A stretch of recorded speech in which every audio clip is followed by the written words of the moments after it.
Before I start this video, I just want to say thank you for all the views and comments in the Better Call Saul videos. I very much appreciate it.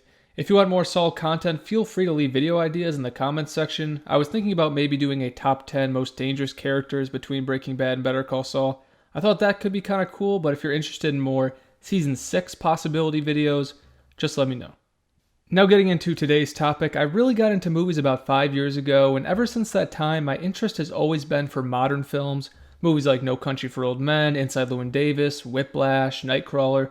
Those movies in particular made me fall in love with the film medium, and since that time I haven't watched too many movies released before the 1970s. I had a class in high school where we watched movies like Vertigo, Casablanca, Doctor Strangelove, which I kind of took for granted back then. It was pretty awesome actually. And I also watched the Man with No Name trilogy, but apart from that, my focus was always on movies released after the turn of the millennia. A few weeks ago, I was scrolling through my various streaming services and sort of came to the realization that in terms of modern cinema, I've seen a lot of it. And there's still a lot of great foreign films I need to see. If you have any recommendations on that front, let me know. I saw Lives of Others recently. That was excellent. But I need to see more foreign films. Getting back on track, when I was going through Prime, I ran into Breakfast at Tiffany's, and I didn't know anything about the movie apart from hearing the title from time to time.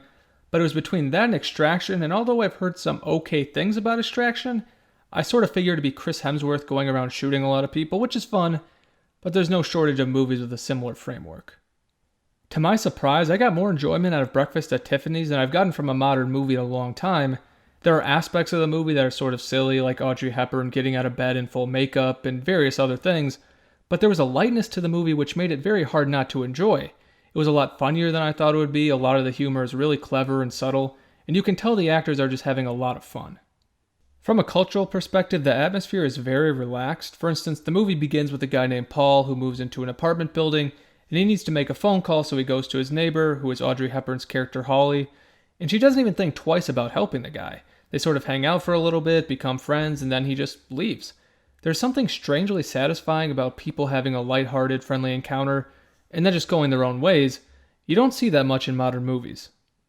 After watching Breakfast at Tiffany's, I watched a couple other Audrey Hepburn movies like Roman Holiday and Charade, which are free on Amazon by the way, you should definitely check them out. And then over the past few days, I watched Sunset Boulevard and Night of the Hunter. Now, as I'm sure most of you know already, there was something called the Hays Code in Hollywood from 1934 to 1968. They were essentially regulations on including violence, sex, and a multitude of other things in movies. I'm not one for putting regulations on the creative minds of artists, and I never will be. But I have to say that films made within this era can feel like a breath of fresh air if you've been consuming a lot of modern day entertainment.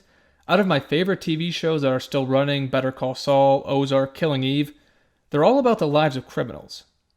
We also have a lot of stories focused on the lives of serial killers. Ted Bundy was the flavor of choice last year. I'm sure Dahmer will have his run sometime soon. By the way, if anyone's seen the movie with Zac Efron, I'm not even going to try to say the title of it, but let me know what you think about it because I've always been sort of apprehensive, but it might be good. I don't know. Someone tell me something. Now, this isn't necessarily a negative thing, but it could be nice to take a vacation from the constant cynicism. We live in a time where even the best movies are led by antiheroes. Just think of the 2020 Best Picture nominees. Joker is the origin story for an actual villain. Parasite is about con artists. The Irishman is about a hitman. And I'm not even going to dig into Marriage Story. That's another subject altogether. I am not a huge Noah Baumbach fan. And the movies led by moral protagonists are actually set in the Hays Code era, like Ford v Ferrari and Jojo Rabbit. Now, this is not an indictment about the quality of these movies. Joker, Irishman, Parasite, even Marriage Story are artistically top-notch and say some very interesting things about society. They have some supernatural acting. But with all that said, it can be nice to watch a movie that leaves you feeling pretty good and optimistic about life in general. I mean, all those movies are filled to the brim with people sobbing their eyes out and getting shot. If I could recommend one movie out of the ones I've seen recently, I'd probably go with Roman Holiday. The core of the movie begins with a man finding a drunk girl sleeping on a roadside bench in Italy, and he has to figure out how to help her stay safe, and it leads to a lot of fun little scenes. Nowadays, that plot is the start of a David Fincher movie. And it's a really light-hearted experience. Audrey Hepburn and Gregory Peck have great chemistry, and again, the movie actually makes you feel happy. I'm obviously not going to stop watching modern movies, and I still probably will watch them more than Hays Code era films, but if you're ever scrolling through Netflix or Prime, Hulu, whatever it is, don't be mesmerized by the bright colors and movie posters of the new films. I think you'll find that older movies can be a lot of fun and will make you feel optimistic. You just gotta give them a chance. This is a side note, but the old movies have awful posters. It's just like floating heads everywhere and random text. It's pretty terrible. Vertigo is the one exception I can think of off the top of my head. Anyways, thank you so much for watching this quick little video. If there are any older movies you enjoy and think fly under the radar, let me know and I'll make sure to check them out. Have a great rest of your day and hopefully I will talk to you soon. Have a good one.